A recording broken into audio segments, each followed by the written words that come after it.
and welcome back. Today we'll be tackling another simply supported beam with a UDL and a point load at an angle, but this time we're going to see what happens when the supports are not at the two ends. One of the supports is going to be in the middle of the beam. Let's see what happens. So this is the beam that we're going to be solving.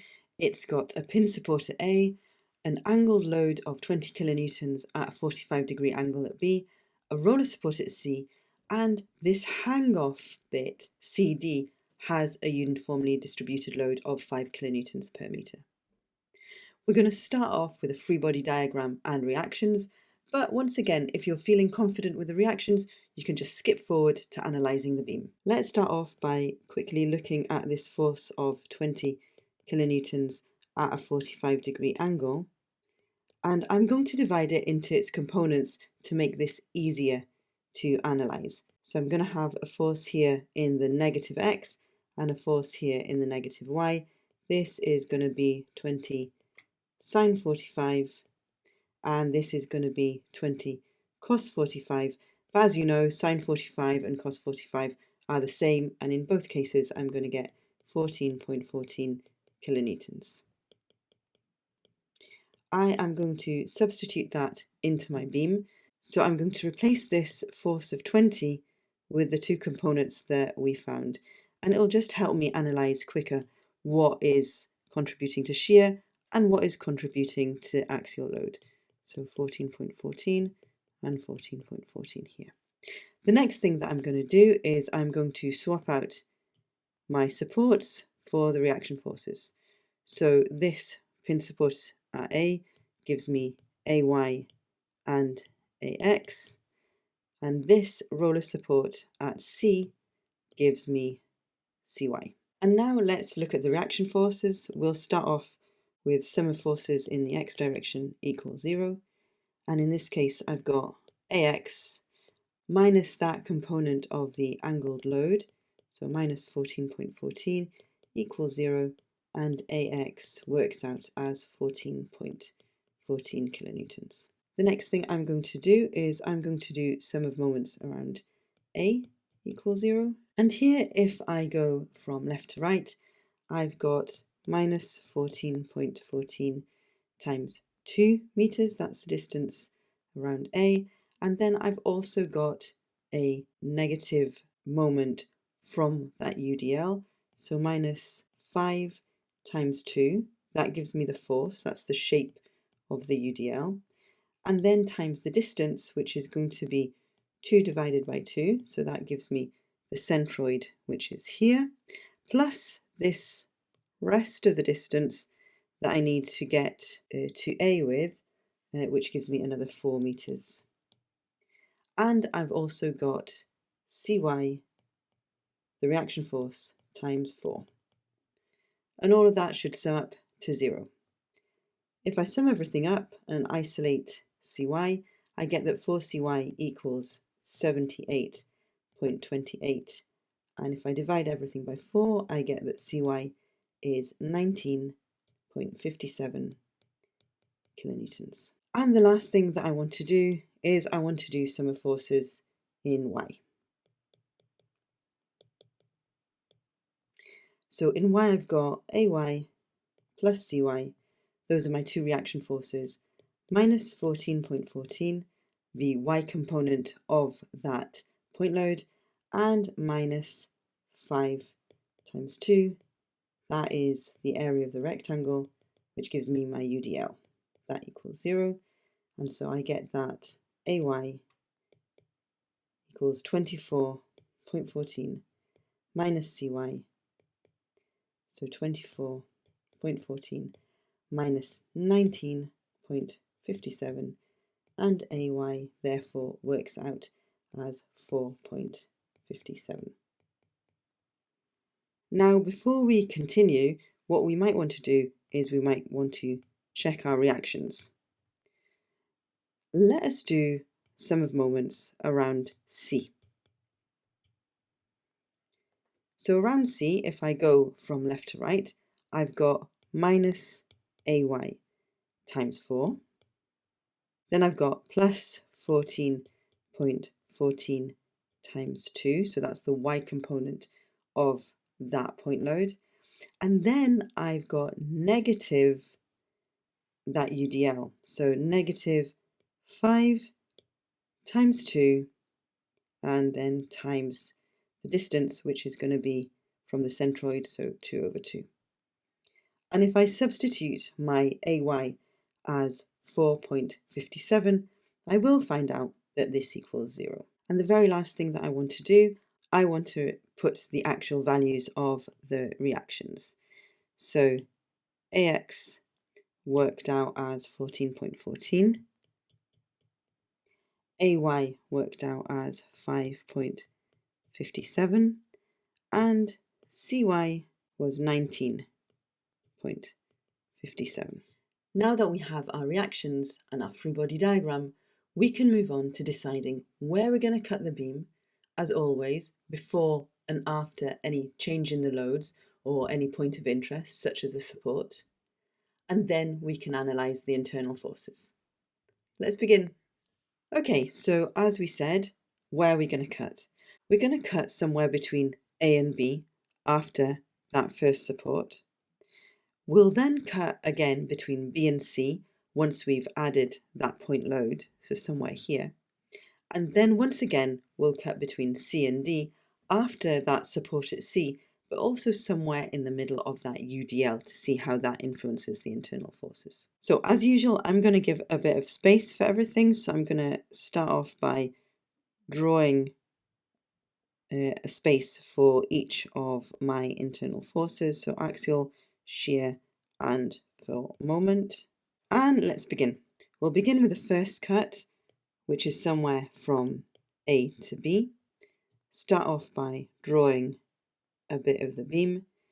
We have our x1, which will start from here, and x1 is going to be in between A and B, so between 0 and 2. Because of that, we've got to take into account these two reaction forces, so 4.57 and 14.14.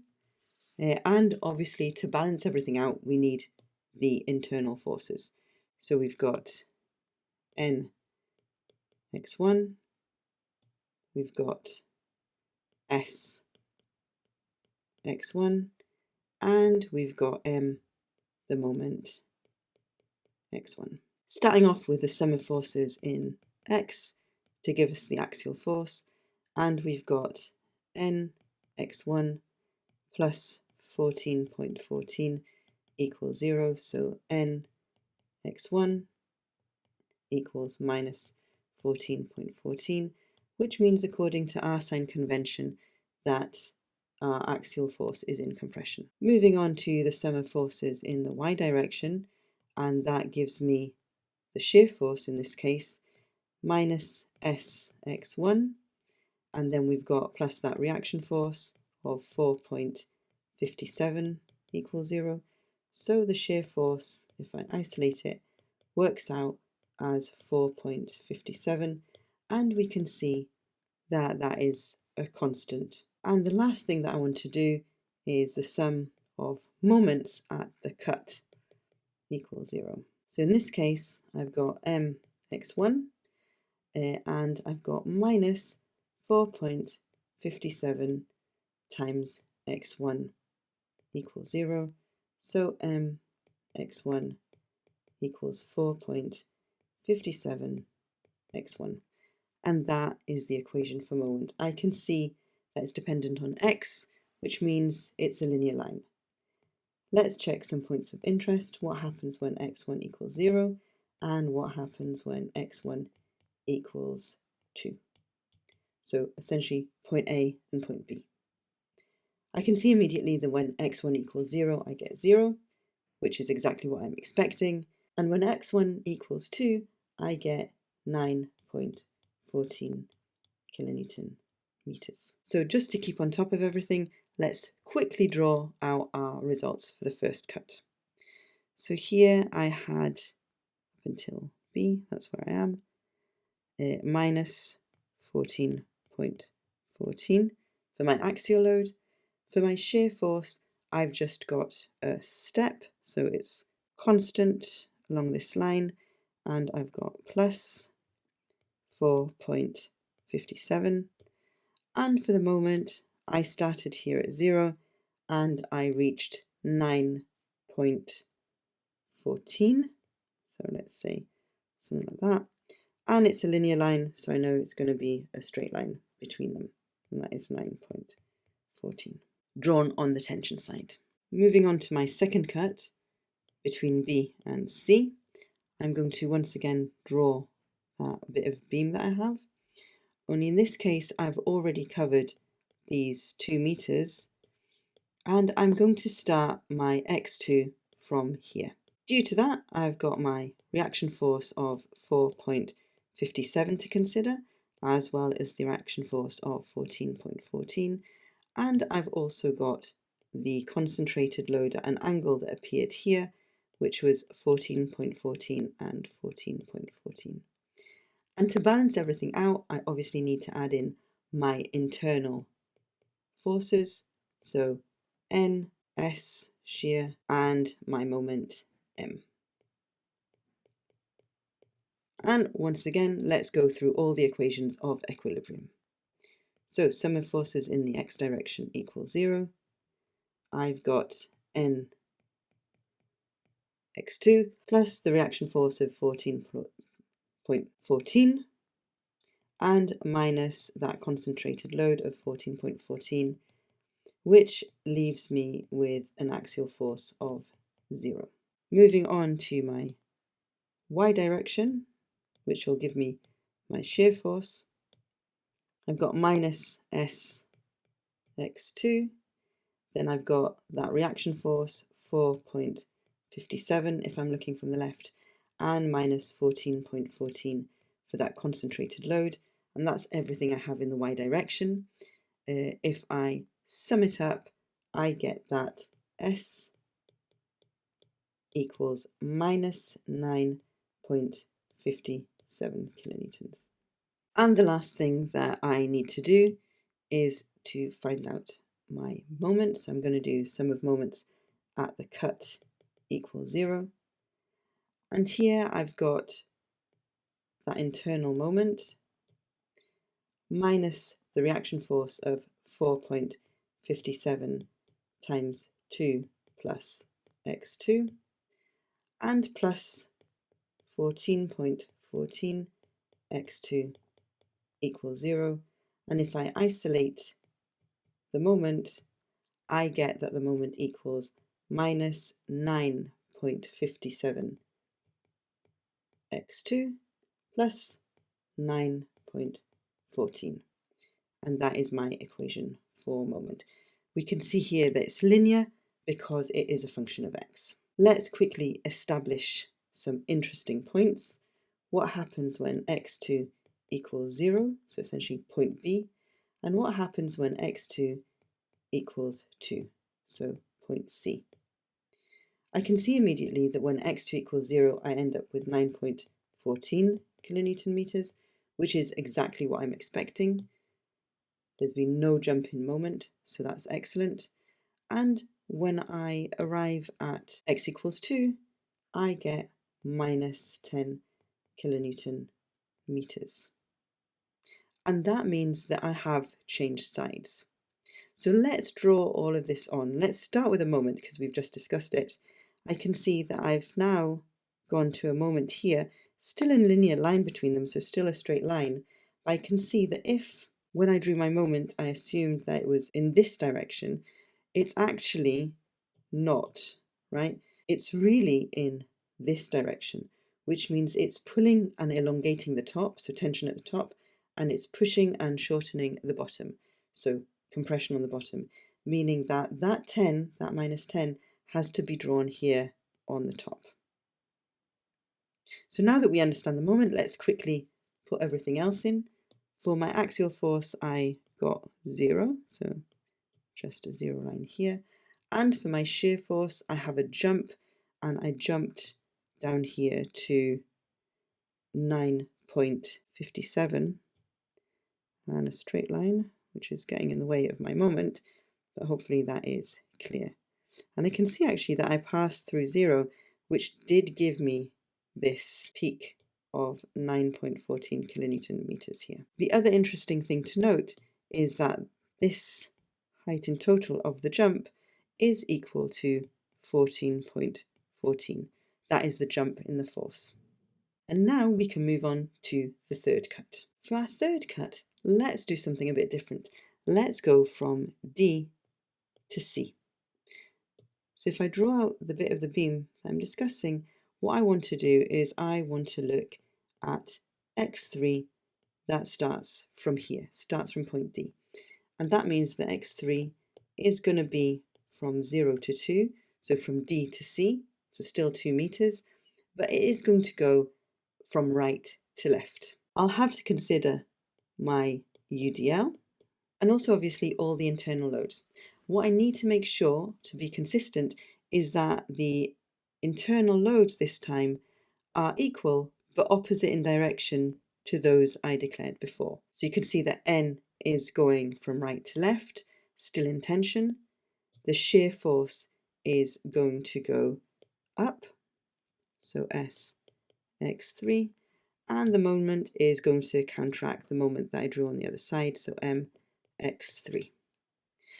If I start off by sum of forces in the x direction to get my axial force, I can immediately see that I've just got N x3 and nothing else, so that equals 0 and concludes my axial loads. If I look at the sum of forces in the y direction, I can see that I've got S x3 here, and I've got minus this UDL, which has a height of 5 and a distance of x3. That is the area of that rectangle that I'm drawing, which is the force, so that equals 0. So S x3 equals 5 x3.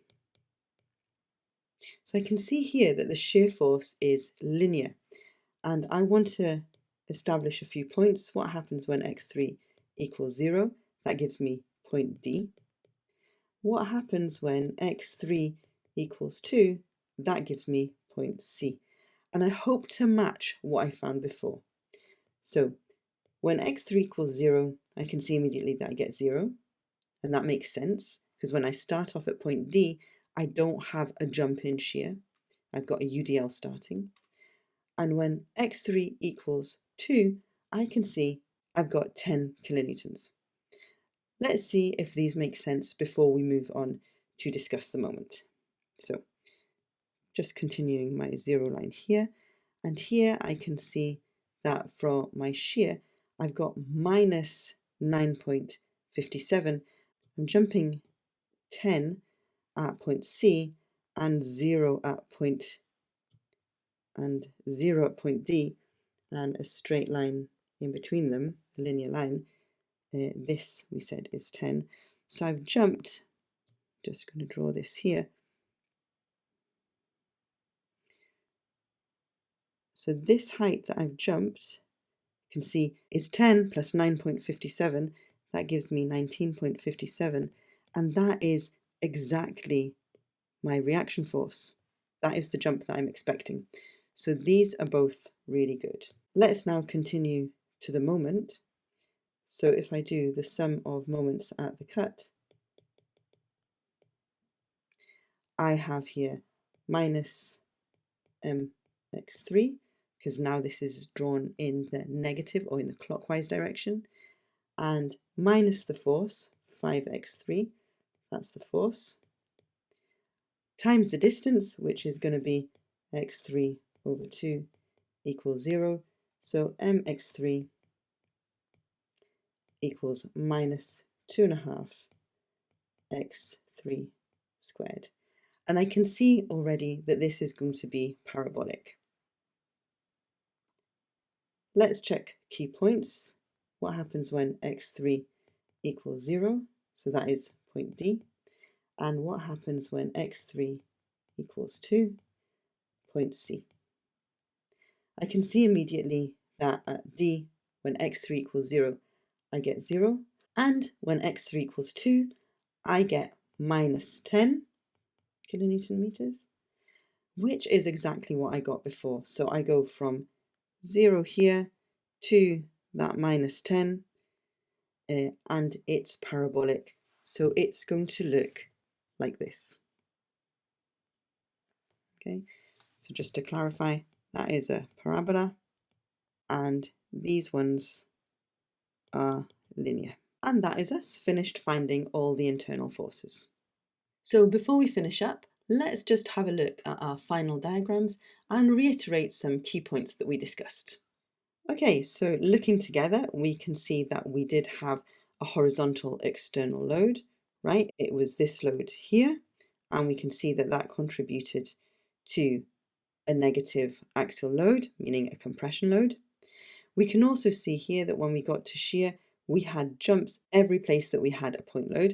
So you can see here a jump in 457, which is this reaction force here. Then we went down by 1414, which was this force here. And then we went up, back up, by a total of 19.57, which is this reaction force here.